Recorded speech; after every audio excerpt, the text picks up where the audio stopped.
Hello everyone, welcome to Sai Ease. In this video, I am going to tell you about lightning safety. जब thunderstorm आता है या lightning होती है तो हमें कौन से सेफ्टी रूल्स जो हैं वो फॉलो करने चाहिए inside the house and outside the house. Very important, क्योंकि ये हमारे लाइफ के साथ रिलेटेड है. During thunderstorm and lightning, no open place is in fact safe. During this thunderstorm when it starts, it is just an alert to rush to some safe place. जब thunderstorm आता है तो ये क्या है? ये है, हमें चेतावनी देता है कि आप किसी सेफ प्लेस पे पहुंच जाओ. और लास्ट थंडरस्टॉर्म जब हो उसके बाद you should wait for some time and then you come outside that safe place. उसी वक्त नहीं भागे आ जाना कि हाँ ये लग रहा है कि थंडरस्टॉर्म ख़त्म ही हो गया है.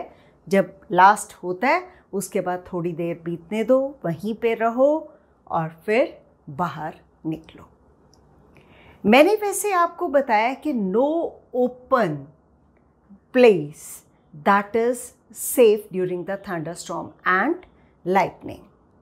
When you are inside the house, that is more safer place. घर के अंदर सेफ है. When you are in the car or bus with its windows closed, then also it is safe. Okay, so what should we follow when there is thunderstorm and lightning? First, I'll take up outside the house. When you are outside the house means you are on a motorbike or tractor or construction machinery. These appliances, or when you are on these vehicles which are open, you are not at all safe. ठीक है, इन पे आप safe नहीं हो. उसके अलावा open fields, they are not safe. Tall trees, shelters in the parks में बने होते हैं ना ऐसे हट सी shelter, that is not the safer place. Elevated places, they are also not safe. आप कहो कि थंडरस्टॉर्म हो रहा है, बारिश भी साथ हो रही है, लाइटनिंग भी हो रही है, तो अम्ब्रेला तो सेफ होगी. No, not at all. Umbrella is also not a safe thing. Why? Because it has a metal rod. Okay, तो वो बिल्कुल भी to carry an umbrella during thunderstorm and lightning, that is not the safer option. Now, अब आप open में हो, कोई आपको और चीज़ पता ही नहीं चल रही है कि अब मैं कहाँ जाऊँ, तो ओपन में आपने टॉल ट्रीज से दूर रहना है, इलेक्ट्रिक पोल्स उनसे दूर रहना है. ठीक है, stay away from the poles or other metal objects when you are in the open. और जो tall trees हैं उनसे भी आपने दूर रहना है. ठीक है, when you are in the forest, तब आप क्या करोगे कि जो आप you take shelter under the shorter trees. अगर आप suppose forest में हो तो आपने shelter कहाँ लेना है?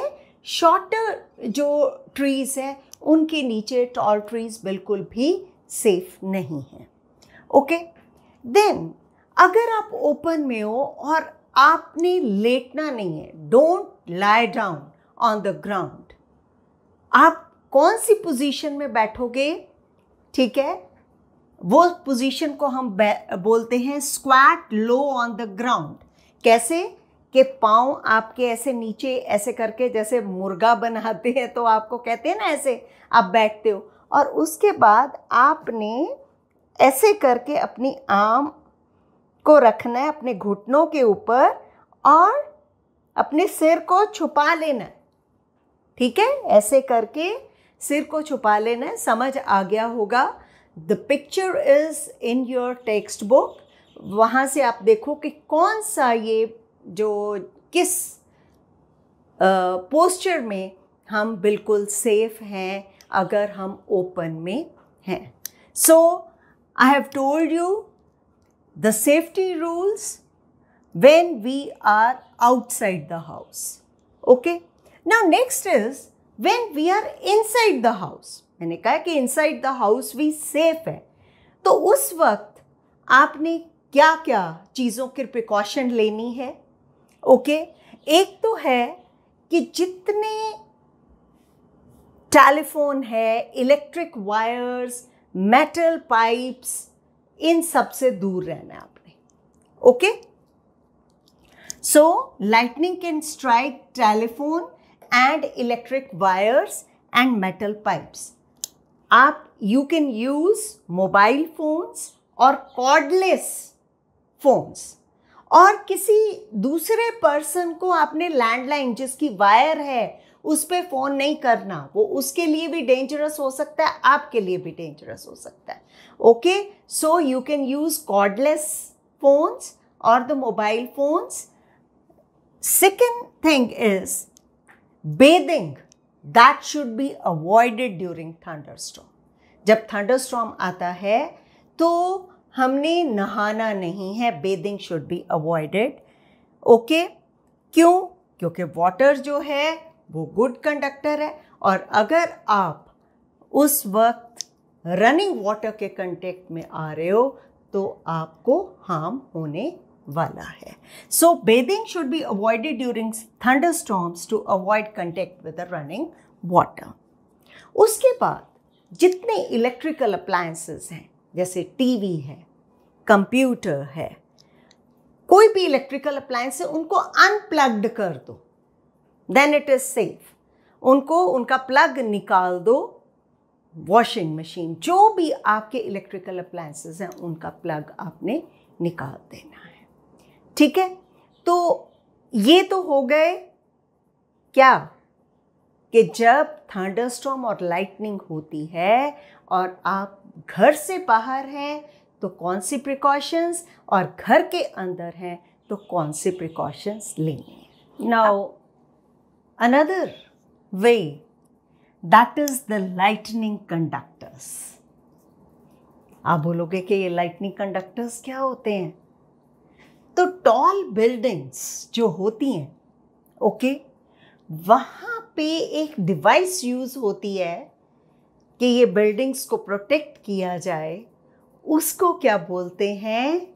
उसको बोलते हैं lightning conductor. Suppose this is a tall building, ये फ्लैट्स हैं, ठीक है, तो इन पे device use to protect buildings from the effect of the lightning, that is known as lightning conductor. तो आप देख रहे हो यहाँ पे कि ये जितनी बिल्डिंग लंबी है, ये पूरी ये इलेक्ट्रिक लाइटनिंग कंडक्टर नीचे तक जा रहा है। ये कॉपर प्लेट्स हैं। Okay, so that is one of the method to protect ourselves from lightning and thunderstorm. तो वो वाली बिल्डिंग्स जिनमें कि ये लाइटनिंग कंडक्टर्स लगे होते हैं, ये आपने देखना है कि भी हमारी बिल्डिंग में लगा हुआ है कि नहीं लगा हुआ तो थोड़ा सा कॉशियस होना पड़ेगा। अ मेटालिक रॉड टॉलर, क्या होता है lightning conductor? A metallic rod taller than the building is installed in the walls of the building during construction. जब कंस्ट्रक्शन हो रही होती है तो ये मेटालिक रॉड जो बिल्डिंग से भी बड़ी होती है वो लगा दी जाती है। ठीक है, rod provides easy route for the transfer of the electric charge to the ground. जो इलेक्ट्रिक चार्ज होगा वो सीधा ग्राउंड में चला जाएगा, मतलब अर्थिंग हो गई उसकी चार्ज की। ओके, इसके अलावा जब कंस्ट्रक्शन हो रही होती है तो उसमें जो पाइप सिस्टम है, वाटर पाइप्स लगती हैं या सरिया लगता है, कोई भी रॉड्स लगती हैं, कुछ भी बनाने में, वो भी to some extent they give us protection, but do not touch them when there is lightning और thunderstorm. So with this, a very important topic, that is lightning safety, that is finished. I will hear this lightning that is finished and thunderstorm. Now I will take up another natural phenomena, that is earthquake, in my next video. Till then, thank you very much.